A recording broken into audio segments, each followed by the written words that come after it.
Hello and welcome to the Entertainment Biz Show presented by Vouch. I'm your host, Justin Jacobson. As a reminder, nothing here is intended as legal advice, as all the information is for educational purposes only. Special thanks to our sponsor, Vouch.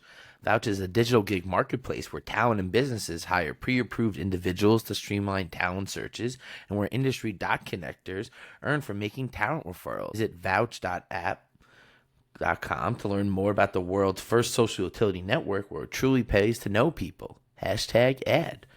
So thanks for joining us, everyone. This week's guest is Willie Breslau.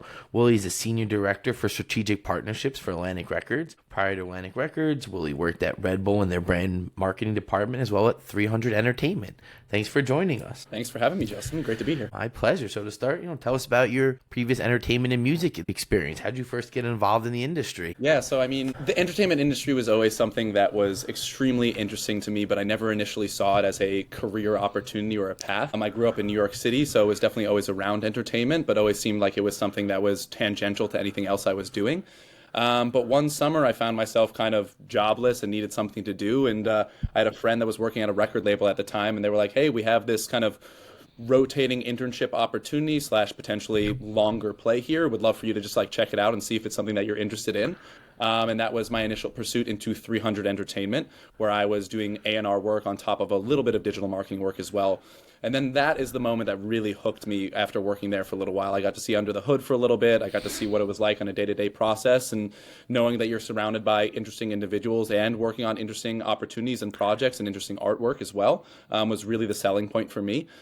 So since that time at 300, I was trying to find my way back into the entertainment world in any way possible, which got me to Red Bull. Obviously, like you mentioned, I was working on the brand marketing team, but was fortunate enough to also be working across some of their Red Bull Music Festival properties and Red Bull Music Academy properties, which if you're not familiar with, they do Red Bull Sound Selects, and then they do, or used to do, a month-long takeover in both New York and Chicago that was programming from concerts, TED Talks. Right, and they had that huge studio out in, right? That Absolutely. huge Red Bull studio. So we were working across a lot of the programming for that and a lot of the marketing for that. And while I was at Red Bull, I realized, okay, music and entertainment is definitely where I want to be. But I wasn't directly on the music and entertainment team at Red Bull, so it was just tangential. And those jobs are highly coveted, so people generally don't leave there. They stay in that position for a very, very long time. And I was like, okay, I don't want to be tangential to the team anymore. I want to be on one of the teams. So I just started applying to everything under the sun, entertainment-wise. That was anything from management companies to agencies to labels, and then I eventually found myself at Atlantic, where I still am today, and have worn many, many hats over the 6.5, 7 years I've been at the label for.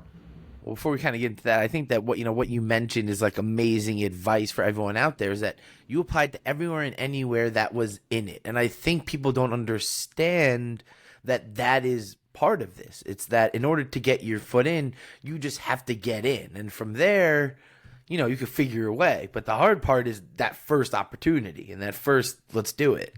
Absolutely. That is an amazing tidbit of information there. It's exactly right, Justin. It's just making it into the industry first and foremost is going to open up so many doors for you. You don't have to know exactly which section of the industry you want to be in, because from that first job, you're going to start interacting with multiple people across different venues or different kind of avenues within the industry overall, and you'll slowly start to learn which aspects you really like. Maybe you think you're going to love being a manager when you first come into it, and then you realize, okay, maybe this is a little bit too intense for me. I need something that's a little bit more removed from the artist, so maybe I want to be an agent, or maybe I want to be a promoter, or maybe I want to be a digital marketer instead. So you don't know exactly what you don't know until you're actually in it. So have an idea of the things that you generally like, but then apply for everything under the sun, and you can build that confidence and that skill set over the years to figure out exactly which area you want to be in. Amazing. So let's talk about your responsibilities at Atlantic Records. What are some of the stuff you do, and what are some of the projects you've been working on? Yeah, so I am technically on what we call the innovative marketing team here at Atlantic Records, which is pretty much finding white space for the label that we're not focusing on or haven't been focusing on for quite some time. So for myself, a lot of that started within the gaming industry. I have been a lifelong gamer myself, and when I came into the label, I didn't think we were speaking to the gaming industry as deeply as we could be. Obviously, you have those evergreen gaming properties like a Madden, FIFA, MLB The Show, etc. That's always going to be licensing music on a yearly basis. But they don't do an amazing job of doing music storytelling deeper than just kind of having the music in the background. I thought this is a weird kind of thing that we need to tap into a little bit more. I feel like we can tell our artist stories in this digital landscape a lot deeper. So when I first started out, that was anything from kind of just increasing our brand partnerships opportunities with companies like Logitech or HyperX that are tangential to gaming or directly in gaming, but maybe need a little bit more credibility in the traditional entertainment space. And I started doing a massive data kind of deep dive on our artists and where they kind of align within the space. So that was anything from seeing what consoles they use, what games they currently play or grew up playing. Do they know what Twitch and Discord are? If so, do they follow any streamers? Do they have their own server or Twitch account? And when I had all of that information about our artists and where they kind of aligned within the industry, I was able to start going out to all of these gaming partners I either had direct connections with or ones that I knew I could get to and say, hey, we're Atlantic Records. This is the swath of artists that we have, and these are where they align and maybe can kind of have certain synergies with your company as well. So a lot of it was just information gathering, and then I kind of went out from there. But some of the better gaming projects I've worked on were things like we've done an original anthem for League of Legends Championship Series in Europe with Against the Current. We had a song that was sitting on a hard drive for quite some time that we wanted to put out, but the band wasn't going to put out. And Riot came to us saying, hey, we know Against the Current's a big fan of League of Legends. We'd love to do something with them. So what we did is we found that song and we got two of the biggest shoutcasters from League of Legends, specifically in Europe, to do guest verses on the songs. Filmed a whole music video for it, and then it was actually used at every single tournament leading up to the championship series. And then obviously Against the Current actually performed live, and I forget where it took place in Europe, but it was an amazing moment. The music video is their actual fastest growing music video ever online. It was under Against the Current's YouTube page, but obviously with Riot's support and Riot's fandom, it blew up to I think something like 300 million views within the first month. So it goes to show that obviously marrying the right IP with the right artist can help be extremely impactful for both, and that we always like to gamify and make sure that we're actually amplifying from both angles. It's not like, hey, what are we taking from you, but how are we coming together to kind of make something that's greater than the sums of the parts. So that's one of the kind of gaming activations I was working on that was really, really impactful for me. Then we've brought a ton of artists to Twitch as well. Obviously, I've been a huge fan of Twitch for quite some time, and I think that it's going to be no shock that kind of having artists be more interactive with their fans, whether they're super fans, fans generally, anything of the sort, is kind of where music marketing is going. You have to be able to be directly talking to your fans in any D2C space, whether that's through Instagram Lives, whether it's through Discords, whether it's through community text numbers, or through interactive platforms like Twitch. So being able to see how many artists have come to the platforms over the last few years, and now big names coming to the platform because I've seen how impactful it's been with some smaller acts along the way. We recently got Lizzo up on platform. She's been streaming for the last 3-4 months and has been doing an unbelievable job kind of cultivating her fan base there. And then more recently, we got Fred again kind of start producing and doing a little bit of DJing work on Twitch as well, and seeing how he's leading into the platform and really enjoying himself and understanding where live streaming has come from historically to seeing where it's going, I think is in a really exciting moment.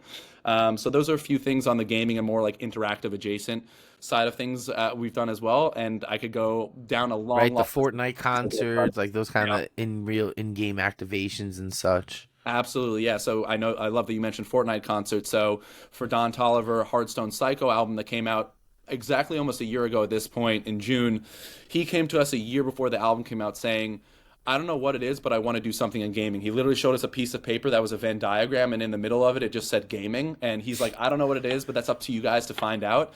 And we knew he was a massive Fortnite player. Mm-hmm. And he had this whole concept around his album that was two rival biker gangs jockeying for position and power over this made-up valley that he came up with that had 4 cities in it, 4 locations.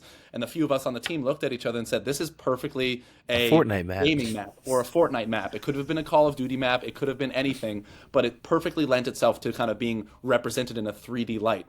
We're like, hey, Fortnite just came out with UEFN and Fortnite Creative. No one's really tapped in on the kind of celebrity side quite yet. There have been some people that have tried, but nothing really been that massive. So we said, let's make you a game in Fortnite Creative.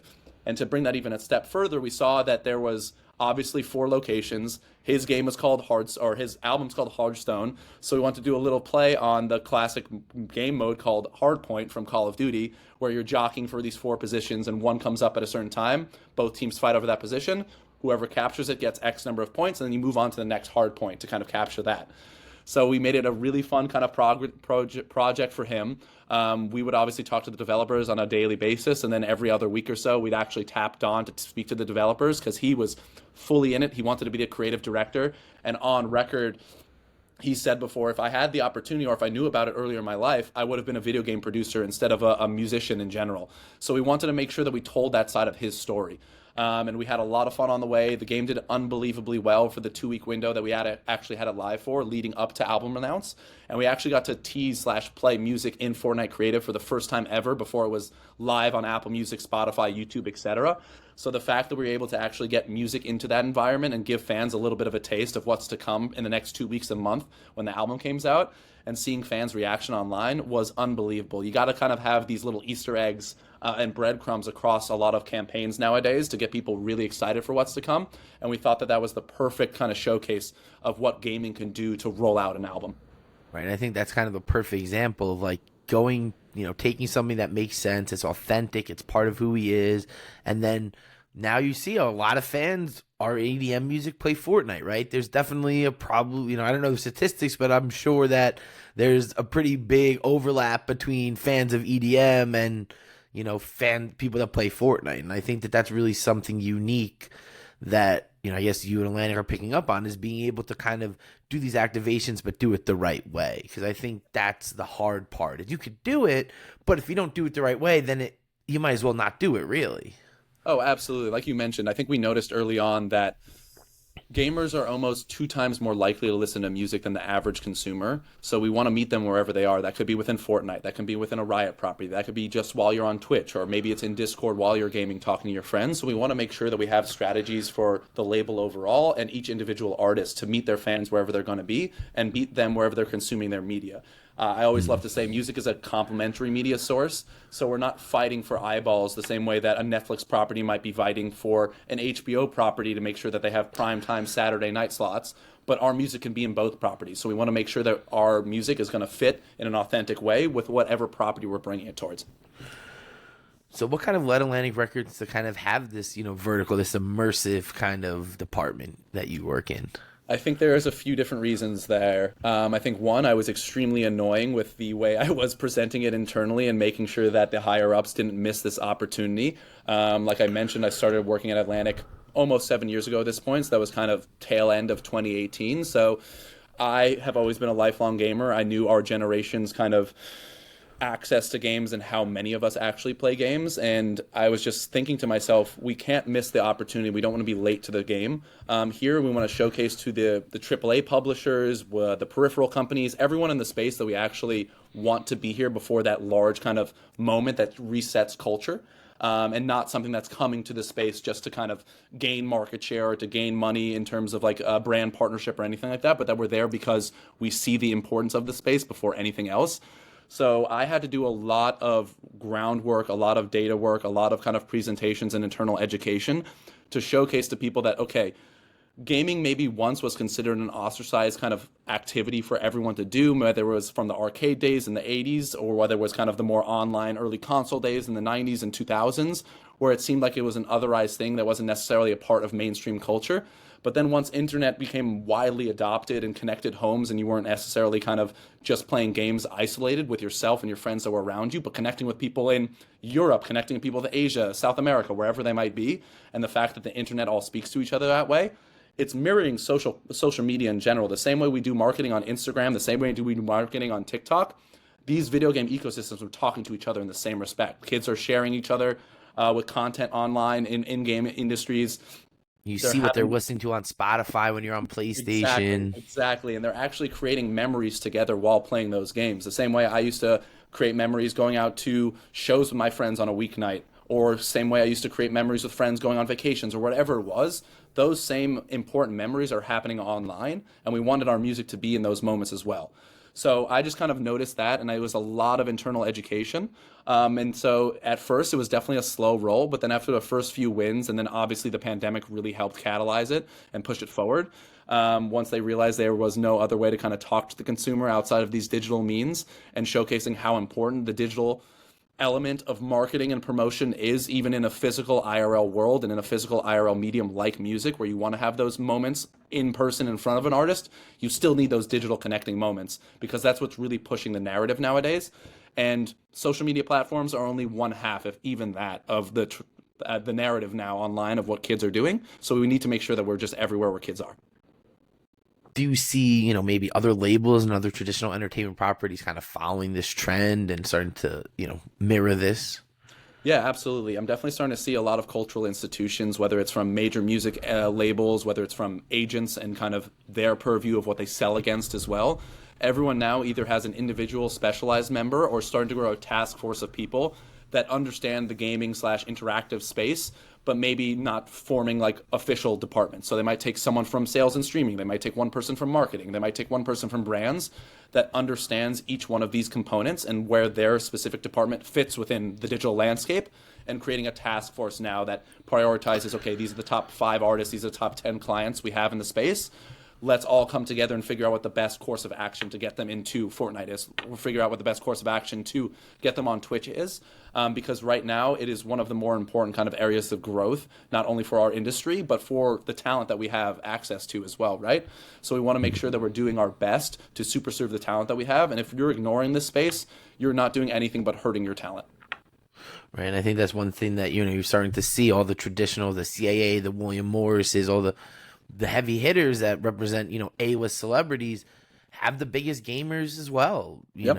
The biggest creators, bigger streamers are all signed to these legacy agencies. Absolutely. No, they're becoming the bigger kind of cultural icons in the moment, more than traditional, honestly, entertainment in some specs. And we'll see how it kind of matures over the next few years as well. But I can imagine Times Magazine's 100 most influential people of the year. I can imagine that it's going to be growing year over year in terms of percentage of how many streamers, gamers, content creators are going to be on that list until they're almost a majority of the Times 100 people of the year. And I think that shows the cultural shift and what's important to younger viewers. So what kind of motivates you in your work, your day-to-day grind? I think first and foremost, I'm truly a lover of the space before anything else. Like I mentioned, I grew up on N64s, GameCubes, PlayStation 1, 2, 3, 4, 5, seeing the evolution of the space over the course of time. And I think being a music lover and being a games adjacent lover as well, and seeing how both of these industries have been working towards each other over time. I mean, I remember the first kind of GTA radio station and being like, no way that this game took such care in curating their music kind of format. And now it's becoming its own cultural moment on top of that, and seeing where we can kind of take these things going forward, and seeing all of the massive, important kind of activations that people are doing left and right, and being the first of or first big name to do X. I think that's what always drives me, and seeing people come to the space because of the love for it first and foremost, and not just because of the eyeballs it can bring on top of it, is what drives me as well. It's like, oh, this person got the first, like when Post Malone did a Wizards of the Coast collab for Magic the Gathering. I'm a huge Magic the Gathering fan. And I was like, I wanted to be the first to do that, but I'm so happy it was Post because he's a massive fan of the game. That's only going to drive me now to be like, okay, what is he thinking about? What's his team thinking about? How can I stay a step ahead of them to make sure that my artists are getting that look and that we're having these first of moments now? So it's kind of like a little bit of the competition within the space, but making sure that it's an authentic alignment at the same time, and just seeing the kind of kudos that the space is now getting from traditional media is just the satisfaction I think that I needed. Right, I feel like anyone who's a lifelong gamer who probably, definitely spent more time playing StarCraft and StarCraft 2 than I probably ever will admit, other than in these interviews. But when I was doing it, I certainly was not bragging about it at all. No, not a chance. I would not want anyone to see my slash played history in some games, because that's a lot of time, and I don't think anyone would be too pleased to know about that. So and now it's my badge of honor. Like, yeah, I so much StarCraft 2 that I just know the hotkeys in my soul. The same way people are saying, I remember when I saw X artist at MSG 4 nights in a row, or hey, I was the first in line to get this album when it dropped for the first vinyl pressing. It's going to be the same for these games going forward. It was like, oh, I remember when the first GTA came out, everyone I sank 40 hours of it in the first month of it being live. It's going to be the same badge of honor that we have for a lot of these physical entertainment properties. So what kind of mistakes or kind of things did you kind of encounter on the way, and how are you able to kind of, navigate those? I think a lot of the mistakes came from, obviously, one being such a novel intersection between entertainment pillars and figuring out, okay, like the music industry operates extremely differently than the video game industry works. So figuring out how to make sure we can marry both timelines. Music works on a very condensed timeline. It's usually week to week based on releases you're having, where video game entities work on months, if not year timelines. So we had a lot of mishaps in terms of coordinating respective timelines and making sure we're hitting deliverables and deadlines that these video game companies need to make sure 3D assets are made and ingested into their ecosystem in the right time, to make sure that if we have a change in artwork from the artist side, we're relaying that over so all the assets in game can be changed in the same manner too. And then vice versa, getting feedback from an artist in a timely manner so that the video game companies can make those changes. Yeah, I can imagine that process. It's like, what do you think of the colors? Like, I'll get to it. Exactly. So we had so many mishaps in terms of just not marrying timelines that we had to either really delay project launches or kind of relationships between the two entities kind of just fizzled out because of like, if this is how things are going to work and we need this to work over the next 6 months, it's just not going to be the best ways of working. So a lot of it is learning early on both the verticals and of the industry you're working in and what the timeline processes are for both in terms of asset deliveries, in terms of creative protocol, all of it, and making sure that you can keep both in lockstep with each other. So we had a lot of mishaps like that in the beginning, and now we're finding a great rhythm of how do we make sure we keep artists online, even though they're thinking about what am I doing today and tomorrow and not 4 months from now, and making sure that we keep video game industry folk happy as well, being like, hey, we're getting to it. You just have to realize everything that this artist has on their plate today and tomorrow, but we're going to get into them in front of the next 48 hours. Right, and I think that's something I have a similar situation where it's like, the talent, their managers like, oh, well, we can get back to this. Like, no, the ship sailed months ago to do this. Like you had to tell us that you wanted to do this 6 months ago so that we could start, like you said, the renderings and, getting things involved. Like this can't be done now. We can do something else, but Absolutely. Like music is always obviously a creation out of inspiration. So you need that moment to have that spark, or at least the majority of artists that I work with need that moment of inspiration. So you can have a studio session booked for an artist, but maybe nothing kind of strikes them in that moment. So you're just kind of sitting there for 30 minutes, an hour, 4 hours, and nothing's made. But then you can be kind of back at home the next day and you have inspiration, and then they just cook up 4 songs in the matter of 30 minutes because of the right time. Marrying inspiration with kind of the direct nature of the video game industry is always sometimes hard, because even if I put creative in front of an artist from an Epic Games, from a Riot Games, they have to be inspired in that moment to give me feedback. And if they're not, it's going to take a little bit of time to get that kind of creative feedback from them where they're used to doing that in spurt of the moment inspiration. So what did you kind of learn, on the job that you kind of wish you knew when you started, other than the timeline stuff? Honestly, there's so much I wish I knew ahead of time, but I will say I think the best process is definitely learning along the way. I mean, it's a cliche of all cliches, but you learn the most from your failures as opposed to your successes. So it's usually very small things that you learn along the way, either about yourself, about the individual teams that you're working with, but you don't know those moments until you actually have to experience them in real life. So I'd say in general, what I wish I knew ahead of time is always over-communicate, never under-communicate. Even if you think it's way too much information for someone to know, pare it down into something digestible and make sure every little thing that you spoke about with the client, with the development team, whatever, is relayed over email, because the smallest little thing, whether it's, hey, we're using blue number 2 instead of blue number 3 now, could be a massive thing for someone's aesthetic, for someone's kind of story that they're trying to tell. So I would say make sure you always over communicate instead of under communicate, and never assume that anyone knows what you know. So always make sure that you go into any conversation with 0 expectations from the crowd that you're working with, whether they know the space that they're about to talk to at all.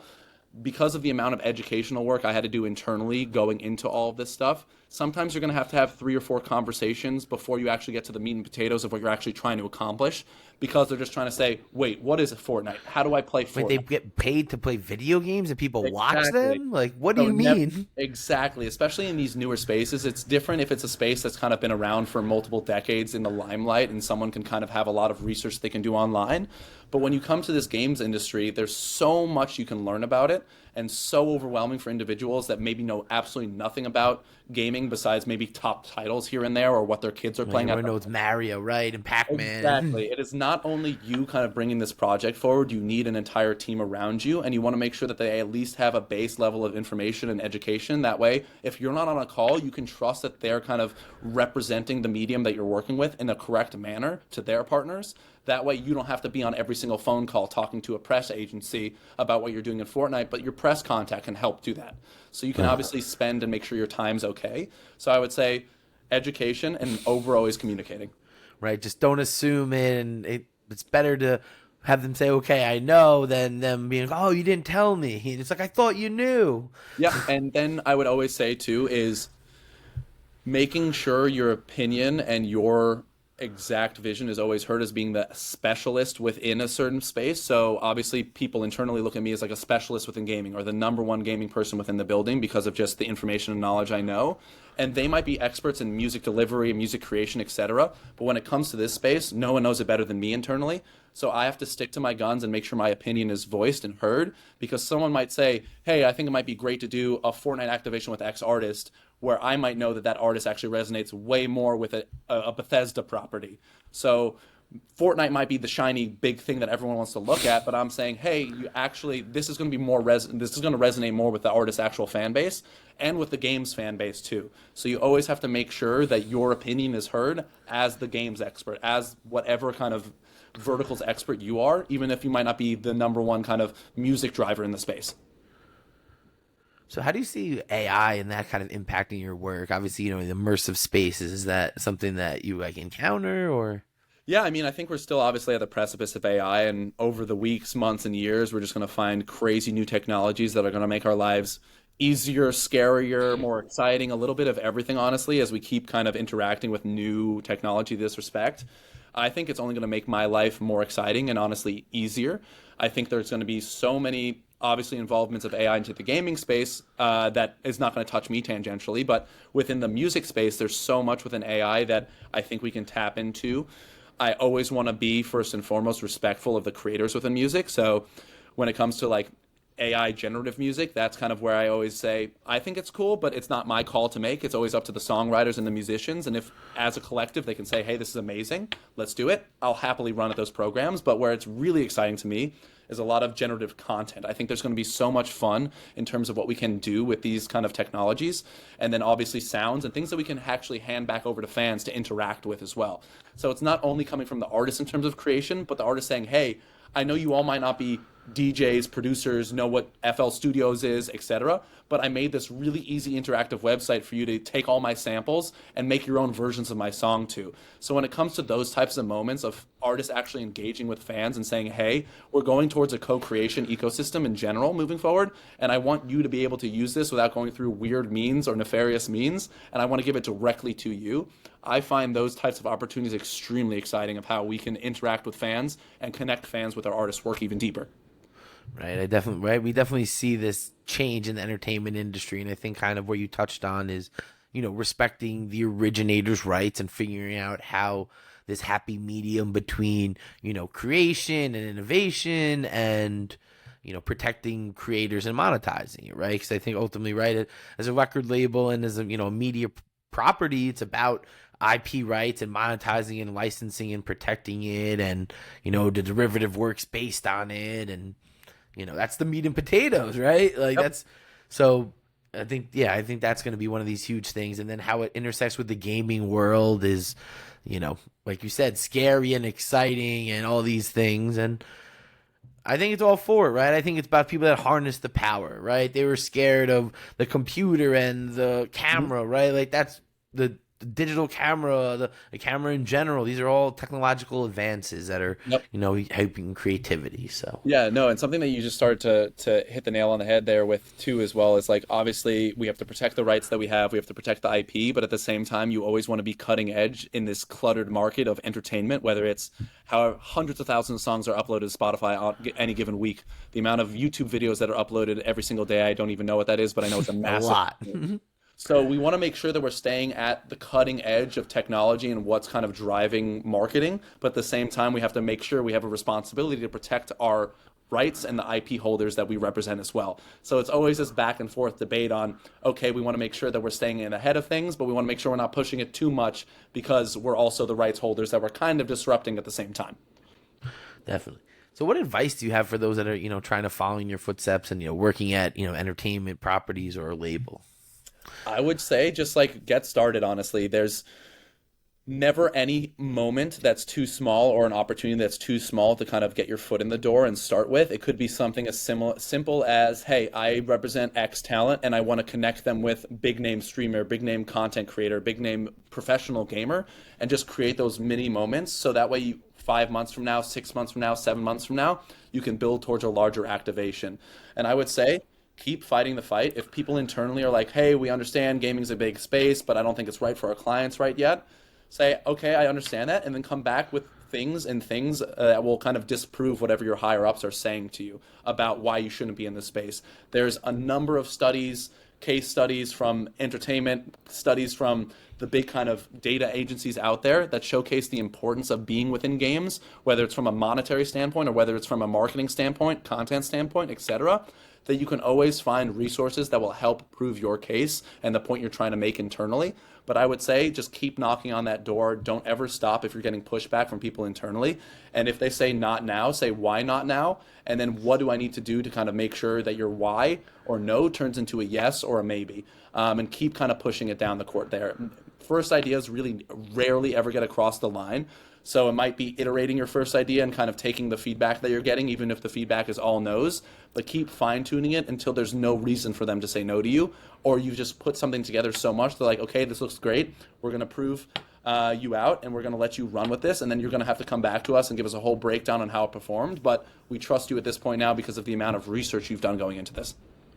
Amazing. So in terms of, advice for, students or aspiring professionals, how do they, what's your advice for them to get into the entertainment business and, working at labels and stuff? I'd say first and foremost, one, if you're a creator yourself or your friends are creators or dabbling, make sure that you're kind of constantly working in the space or at least tangential to the space. I know before I kind of had this specific role, I had some friends that were starting up YouTube channels as card game players and all of these other things. So just to get more familiar with the ecosystem, I was helping them out with things like asset creation. What's the right specs for their Twitch account?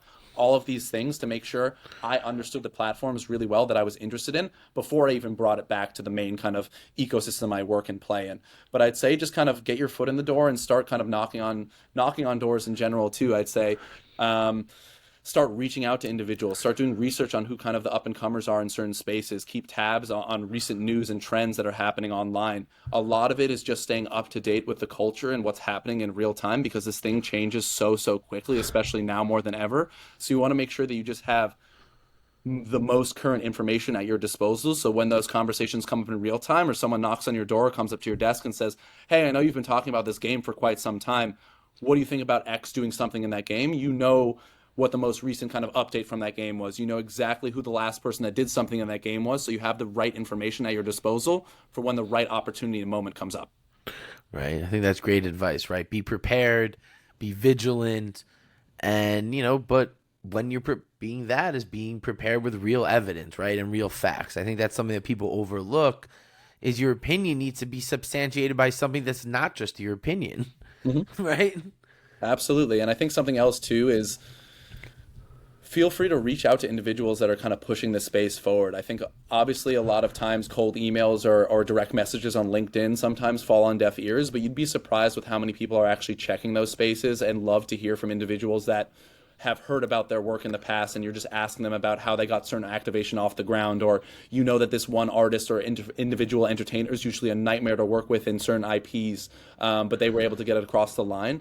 A lot of people love talking about their work and understanding that the ecosystem has seen their work. So if you reach out to an individual being like, hey, I saw what you did and I would love to pick your brain for 5 minutes, or here are 2 questions I have already, so we don't need to get on a call right now. If you have 2 seconds to respond to these, that would make my day. A lot of people you'd be surprised that would take 5 to 10 minutes out of their day to answer a question or hop on a quick call. Right. I think that's something I always kind of say. It's like, you want to talk to someone, just do it. The worst that could happen is that they don't answer. Yep. I would be shocked if someone's like, how dare you message me? And, and realistically, if that's their attitude, it's probably not someone that was going to be that beneficial anyway, right? I was going to say, that's probably someone you don't want to talk to begin with. Yeah, and ultimately, like you said, people want, especially if you're a student, especially if you're, aspiring people trying to get into it, they want to impart this wisdom. They want to help you because realistically, along their path, someone probably helped them and probably gave them, some insight and direction. And, again, like you said, a quick little message is not a Bible, right? Like sometimes you get these really, really long messages and it's like, that's just a little bit too much. And, hey, I saw that great Fortnite activation, love to ask you a little bit about that. Like that's 2, 3 sentences. And, you're more likely to get a response than if you blast them with this like 3-paragraph kind of message. Absolutely, Justin. That's spot on. You don't have to give a full background and context of who you are as an individual and what brought you to DMing them or sending them a cold email. Just say, hey, this is who I am. I'm a student at X university, or I recently graduated, or I work in digital marketing, whatever it is. And then say, I saw this piece of work that you did. I would love to have 5 minutes to talk to you about it. If not, here are the 3 questions I have. And if you have time to answer that, that would be amazing. That's all you need. Short and sweet. And I think I've met some really great people through those kind of interactions. And I think Absolutely. that it really, people get nervous, they get scared, or, maybe, but that's the thing about the entertainment industry. You just got to put yourself out there. You just have to try. And, I'm sure you would echo that sentiment, is that you have to, because if you don't, nothing really is going to happen. Yeah, there are a million things happening at once. And if you don't ever ask, you'll never know. So you want to make sure that you're reaching out to the right people at the right time, and that you're always kind of making sure you're putting yourself out there, like Justin mentioned. It's extremely important, because the worst that can happen is they say no, and you'll just find someone that will eventually say yes. There are a ton of people that work in this industry that are willing to share their information and time with you. So sometimes it just takes a second to find who they are. So to kind of conclude, what's the future for you in the space? What is kind of Atlantic Records working on? Where we go from here?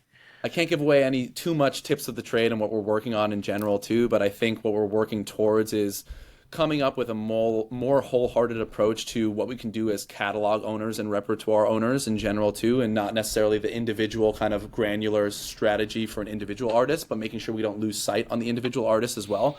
There are so many platforms, individual add-ons, plugins, widgets that are kind of now starting to kind of come to the space, tangential to music, currently augmenting your gaming experience in general too. So making sure, like I mentioned many times on this, is that we're meeting customers wherever they're interacting online. So even if someone is interacting with Fortnite, they might not be listening to in-game sounds or in-game music. They might be using an overlay from Overwolf instead. So we want to make sure our music is in that kind of overlay as an example. So it's making sure that with all of the new companies and technologies that are coming out there to support Twitch, to support Discord, to support game play in general, we're having the right conversations early so we can get our artists and our artist music in there as well. And then I think we're just building more and more granular strategies for our artists. More artists come to me every single day being like, I've been a huge lifelong gamer. I've been a huge anime fan my entire life. I've been a huge X fan of whatever ostracized industry. I love Marvel, right? That used to be on that list too. So it's now figuring out what we can do with them early on in the space and build out not only a one-off thing, but hey, what are you going to be doing for this album rollout, and how are you going to continue that to your next album as well? So it's making sure that we're not only doing drop in the bucket moments, but doing really long-term strategy visions of how we can grow within the space. Marvel started with one movie, and now they have hundreds of movies. So it's kind of doing the same approach with an artist. Let's do one activation first, but know what the branches are going to lead to after that first activation and what the opportunities are. So maybe we have 4 opportunities lined up after the initial one, but then we see the results of the first one, so we know 2 of them don't make sense anymore. So we can only follow those 2 other opportunities now and keep kind of diverging from that. Don't ever let one activation be the end of it. Let it be the start of another story that you're going to tell in a month's time, in 6 months' time, in a year's time when the next project comes. We never like to have one-offs, even if they're, besides if it's a performance, I personally never like to have one-offs. I like to build narrative and build story into these spaces the same way video game franchises build story and narrative with each other. So I think that's the right approach that we're going to take here for a lot of our artists coming up. So you're going to see a lot of things where it's not only a one-off partnership, but it's multi-year partnerships. Amazing. I think that's definitely the right way to do it. It sounds like, you at Atlantic are really onto something here. So, want to thank you for joining us. And, I guess thanks everybody for tuning in. Make sure you check out all the awesome work from all the Atlantic Records artists and everyone in their ecosystem. And thanks again to our sponsor, Vouch. Check them out and use my affiliate code listed in the video description. And make sure to follow me on all social media platforms, Justin J. ESQ, for all our past episodes.